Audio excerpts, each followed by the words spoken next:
जब आप मैं आपकी तरह का बच्चा था तो हमारे सारे के सारे फैमिली मेम्बर्स बेटा मेडिकल प्रोफेशन से, मेरे पिताजी पुराने वैद्य रहे हैं। उस वक्त बेटा एमबीबीएस बहुत कम होते थे। गुलाम हिंदुस्तान था तो पढ़ाई नहीं होती थी तो एमबीबीएस कहाँ होता था। लेकिन उस वक्त आयुर्वेदाचार्य हुआ करता था, आयुर्वेद से चिकित्सा का काफ़ी था। तो हमारी फैमिली शुरू से ही इसमें मेडिकल फील्ड की रही, वो इलाज करते थे। तो वहीं से हमें प्रेरणा मिली कि हम भी बड़े होकर डॉक्टर बने।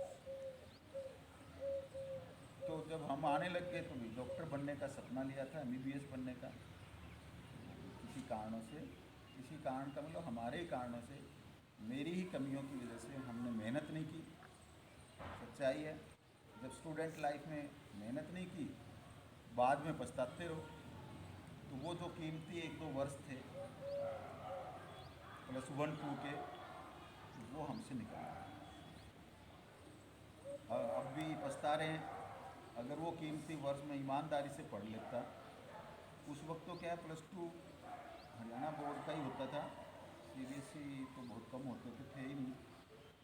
लेकिन हरियाणा बोर्ड का प्लस टू का बायो का रिजल्ट 3 और 4% होता है, पता है आपको? अब तो प्लस टू क्लास में 60% तक रिजल्ट आ रहा है। मतलब प्राइवेट स्कूल में अगर प्लस टू बायोलॉजी में कोई बच्चे हैं, 100 बच्चे पढ़ रहे हैं तो 100 में से 90 पास हो रहे हैं। अब तो मतलब 90% रिजल्ट हो गया। उस वक्त HBSC का प्लस टू साइंस का रिजल्ट मात्र 4 और 5% मैक्सिमम था। 100 बच्चों में से 4 या 5 बच्चे ही प्लस टू साइंस पास कर पाते थे। कोई चीटिंग नहीं होती थी और बहुत हार्ड पेपर आता था। प्लस वन टू का पेपर कॉलेज कैडर के लेक्चरर बनाते थे। आज के दिन तो वो इवेलुएशन के लिए जाती थी आंसर की, कॉलेज कैडर के लेक्चरर,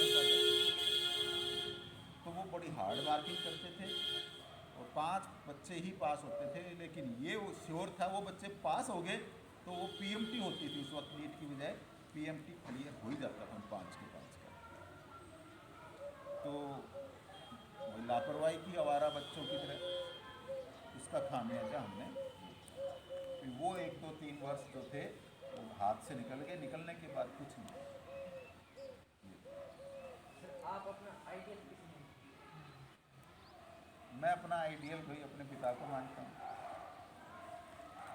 क्योंकि उन्होंने ही मेरे को, उनके ही जो फादर वैद्य डॉक्टर हैं, उनकी वजह से मैं बनना चाह रहा था। और उन्होंने अपनी ईमानदारी से काम किया, लाइफ के अंदर संघर्ष किया, मेहनत किया। उन्होंने कभी कोई किसी को चीट नहीं किया, ईमानदारी को प्राथमिकता दी है। स्वाभिमान और स्वावलंबन उन्होंने रखा है। स्वाभिमान का मान लो अननेसेसरी किसी के आगे या कोई भी काम भी पड़ जाए तो उन्होंने, जिस तरह कोई सरकारी नौकरी के लिए, मेरे फादर ने कभी भी, हम 3 भाई हैं, तीनों भाइयों के लिए नौकरी के लिए किसी नेता के आगे हाथ नहीं फैलाया। स्वाभिमान है, किसी अधिकारी के आगे नहीं कहा कि मेरे बेटे को नौकरी दो। ना, टैलेंट होगा अपने आप निकल जाए, तो ये स्वाभिमान है नहीं। दूसरा स्वावलंबन, अपना काम उन्होंने हमेशा अपना करते रहे। तो मेरे लिए मेरा आइकन मेरे फादर, उन्हीं की वजह से हम सच्चाई के रास्ते पे, ईमानदारी के रास्ते पे चलते हैं। तो सर जैसे कई बच्चे हैं वो अनवाय टाइप में भाग जाते हैं, तो आपने भी कभी स्कूल या कॉलेज लाइफ में बंक मारा है? अच्छा, स्कूल और बंक मार, कॉलेज बंक मारना, यही सबसे बड़ी कमी थी। 8th तक तो बच्चे होते हैं, 9th में अचानक क्या है, खुला माहौल मिल गया। जिस तरह से आज के दिन कॉलेज का माहौल होता है ना, वैसा माहौल 9th में मिल गया। तो 9th में तो फिर भी बंक नहीं मारा, 10th में मारने लग गए। उसका नुकसान हुआ। 11th में कॉलेजों में ये होती थी plus two science. 11th college का माहौल आपको पता ही है, टीचर ही नहीं आते थे, न कोई अटेंडेंस, बल्कि वो तो हमें इस बात को प्रेरित करते थे कि खेला करो, कूदा करो, ये खेलने की कूदने की उम्र है, मारो मत। समझ में आई ना? इसलिए क्यों, हम अगर पढ़ने लग जाएंगे तो टीचर नहीं आएगा तो हम प्रिंसिपल को कंप्लेंट करेंगे, प्रिंसिपल उनको बुलाएगा, प्रिंसिपल नहीं सुनवाई करेगा, एसडीएम को कंप्लेंट करेंगे। तो हमें उन्होंने ऐसा अवेयर होने ही नहीं दिया। उसी की वजह से ये हुआ, +2 में फिर बंक मारे, फिर गड़बड़ होता गया सारा का सारा। इसलिए डियर स्टूडेंट्स, मैं आपको बार बार ये कहता हूँ कि आप स्टूडेंट लाइफ की तरफ पढ़ना। आप कॉलेज में भी चले जाओ, चाहे आप MBBS में एडमिशन ले जाओ, IIT में चले जाओ, कॉलेज में BSc करने के लिए जाओ, आप +2 की तरह ईमानदारी के साथ अगर आप पढ़ोगे ना, तो आपको कोई नहीं रोक पाएगा। सच कह रहा हूं। अपने आप आपके लिए सफलताएं आती हैं। आपका फेवरेट सेलिब्रिटी कौन है? इट कैन बी पॉलिटिशियन,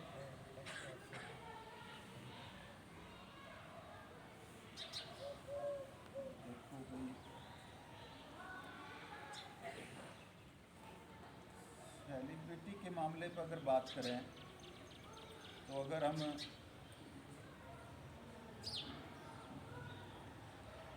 प्राचीन भारत की ओर अगर जाएं तो सम्राट अशोक की अमर चित्र कथाएँ छोटी उम्र से हम पढ़ा करते थे।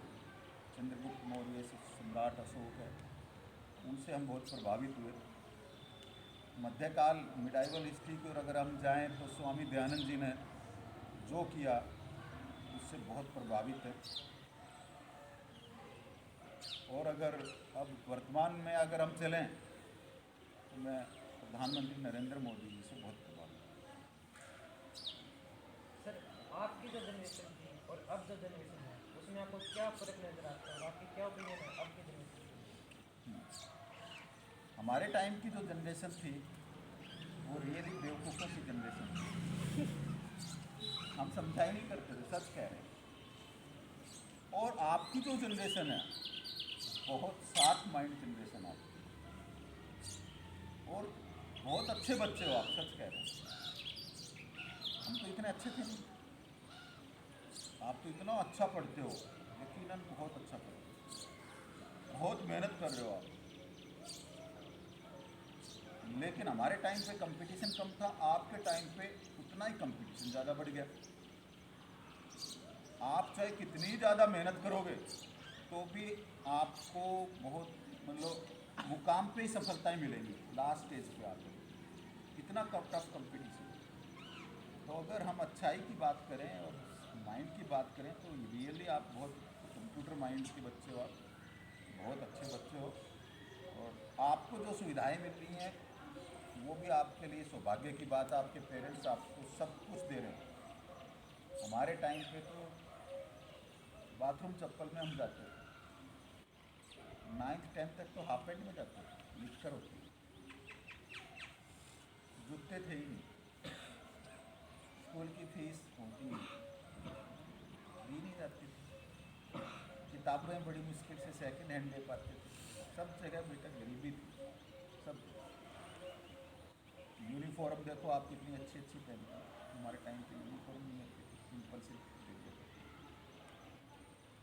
पढ़ाई के साधन तो आपके पास तो सब कुछ है। MA इंग्लिश पढ़ा करते तो डिक्शनरी मीनिंग आ जाते थे, तो डिक्शनरी पढ़ने पलट नहीं पड़ा। अभी स्कूल की आप डिक्शनरी देखो कितनी फटी हुई है, काले हो रहे हैं उसके पन्ने। इसी वजह से कि एक एक मीनिंग को ढूंढना पड़ा करता था। अब तो आपको डिक्शनरी कोई वर्ड मीनिंग ढूंढना हो, मोबाइल रखा होता है, गूगल सर्च पर डालो, तुरंत उसका प्रोनाउंसिएशन आ जाता है, तुरंत मीनिंग आ जाते हैं।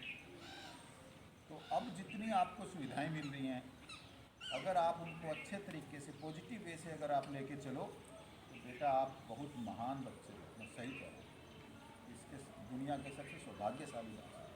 बुराइयों से बच के रहना, मोबाइलों पर बुराइयाँ भी हैं, जो ही बुराई अगर दिखाई दे समझ लेना आपका पतन शुरू हो गया। एक वर्ड भी अगर कोई बुराई का आ गया समझ लेना आपका पतन होने लग गया है। इसलिए तुरंत उसको ख़त्म कर दें और अच्छाई की ओर बढ़ते जाएं। इन सब आपके जो रिसोर्सेज आपको मिले हुए अच्छाई के लिए आपको इस्तेमाल करें। सर अगर आपको एक पॉलिटिकल पार्टी ज्वाइन करने का मौका मिले तो आप कौन सी ज्वाइन करेंगे और आपके जो एजेंडा है वो क्या है? बच्चों ने पूछा कि पॉलिटिकल पार्टी के बारे में।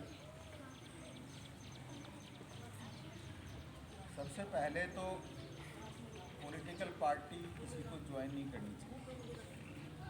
राजनीतिक पार्टी ज्वाइन मत करना, भूल कर। आप कहोगे सर सोसाइटी का भला कैसे होगा, क्योंकि जब हम संसद में बैठ के अगर नियम बनाएंगे, कानून बनाएंगे, तभी तो समाज का भला कर पाएंगे। हमें तो अगर हम कौन नियम बनाने देगा। बात ठीक है, लेकिन आज के दिन और आने वाले 20-30 साल हमारी भारतीय जो राजनीति है वो नहीं सुधरने वाली, पीछे भी नहीं सुधरी, आज भी नहीं सुधरी। और अगर आपके पास करोड़ों रुपए हों तो ही बेटा आप पॉलिटिकल पार्टी को ज्वाइन करने की सोचना या पॉलिटिकल पार्टी बनाने की सोचना, अगर आपके पास करोड़ों रुपए हैं। मेरे पास करोड़ों रुपए नहीं हैं, इसलिए मैं सपने में भी नहीं सोच सकता कि मैं कोई पॉलिटिकल पार्टी ज्वाइन करूँ। तो जैसा कि आपने सवाल में बताया कि आप एमबीबीएस में जाना चाहते हैं, फिर आप प्रिंसिपल बनेंगे, तो हमने सुना है कि आप जर्नलिस्ट भी हो, तो वहाँ पर कैसे? अच्छा, जर्नलिज्म, क्योंकि ये भी क्या है, इंसान सोचता रहता है। जिस तरह आप लोग, कोई बच्चा पायलट बनना चाह रहा है एरोप्लेन का, तो वो वहाँ पे मेरे को नॉन मेडिकल करना है, आके मेरे को सिविल एविएशन के अंदर इंजीनियरिंग करनी है, तो उसके साथ साथ वो और भी तरीके सोचने लग जाता है कि मैं अपने एम को हासिल करने के लिए क्या क्या करूँ। क्योंकि हम भी थोड़े से भाई ओवरऑल सबकी जीवनियाँ पढ़ी हमने महापुरुषों की, तो उन्होंने किस प्रकार से, स्वामी दयानंद जी ने, महात्मा गांधी जी ने, इन सब महापुरुषों ने किस प्रकार से इतिहास में अपना नाम जीवित रख रखा कि आज भी उनको याद कर रहे हैं। तो उनकी जीवनी पढ़ पढ़ के हमें भी ये प्रेरणा मिले कि हम भी कुछ ऐसा करके जाएं ताकि समाज के अंदर हमारा नाम रहे, अच्छे कार्य करके जाएं, समाज का सुधार हो। तो उसके लिए एक शॉर्टकट रास्ता हमें ये दिखाई दिया कि जर्नलिज्म को अपनाना चाहिए।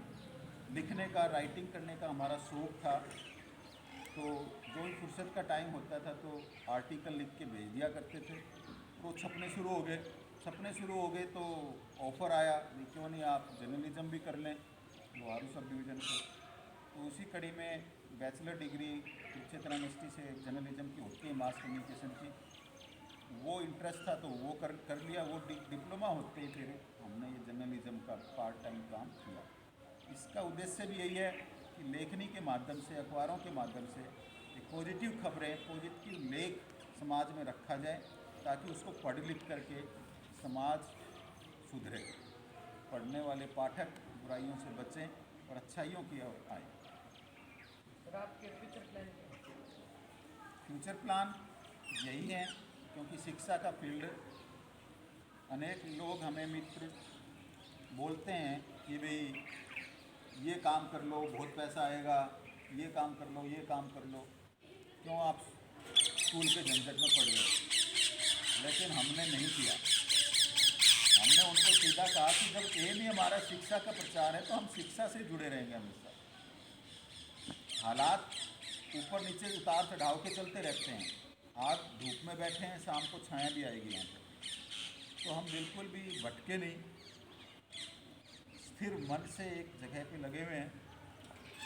तो फ्यूचर प्लान यही है कि हमें शिक्षा से जुड़ा रहना है, लोहारू से ही जुड़ा रहना है, लोहारू के लिए काम करना है। यहीं पर भी कल हम टीचर्स के स्टाफ में भी मीटिंग में यही बैठे थे कि ज्ञानकुंज में पढ़ाने वाले सब टीचर्स बहुत टैलेंटेड हैं, बहुत प्रतिभावान हैं, और हमें यहीं पर अपने गांव के इलाके के बच्चों के लिए करके दिखाना है। हम दिल्ली जा कर के, गुड़गांव जा कर के, सीकर कोटा जा कर के वहाँ के बच्चों को क्यों करें हम कुछ भी, हम तो अपने बच्चों के लिए करें। तो इसलिए हमें लोहारू में ही रह कर के शिक्षा के क्षेत्र में ही वो सब चीज़ें अभी हमें करनी है कि अनेक बच्चे, अनेक बेटियां बेचारी शिक्षा से वंचित हो रही हैं। कोई पैसे की कमी की वजह से डॉक्टर बनना चाहती हैं, लेकिन +2 क्लास के बाद बाय द वे किसी बच्चे को कोचिंग की ज़रूरत हो, वो बाहर नहीं भेज पाते उनके मम्मी पापा, वही 2 लाख रुपए लगेंगे, हमारे पास नहीं। कोई सिक्योरिटी के कारणों की वजह से, ना भाई इतना बुरा हाल है सीकर, कोटा या जयपुर, हम नहीं भेज सकते, हमें तो लोहारू ज्ञानकुंज में जो सुविधाएं मिल जाएंगी तो हम पढ़ा लेंगे। तो हम उनके इमोशंस को समझते हैं, पेरेंट्स के इमोशंस को भी, स्टूडेंट्स के इमोशन को भी। तो हम अपने बच्चों के लिए फ्यूचर प्लान में यही शामिल कर रखा है कि वो सब चीज़ें हम यहाँ तैयार कर देंगे अगले 5 साल के अंदर। 5 साल के अंदर अंदर करने का पूरा मन है कि बच्चे को कोटा, सीकर, दिल्ली, जयपुर ना जाना पड़े, और यहाँ तक कि एक मेडिकल कॉलेज, वेटरनरी कॉलेज, इस तरह की यहाँ पे स्थापित करने का मन है ताकि हमारे बच्चे वहाँ पर पढ़ें। ये प्लान है। अगर आपने शिक्षा को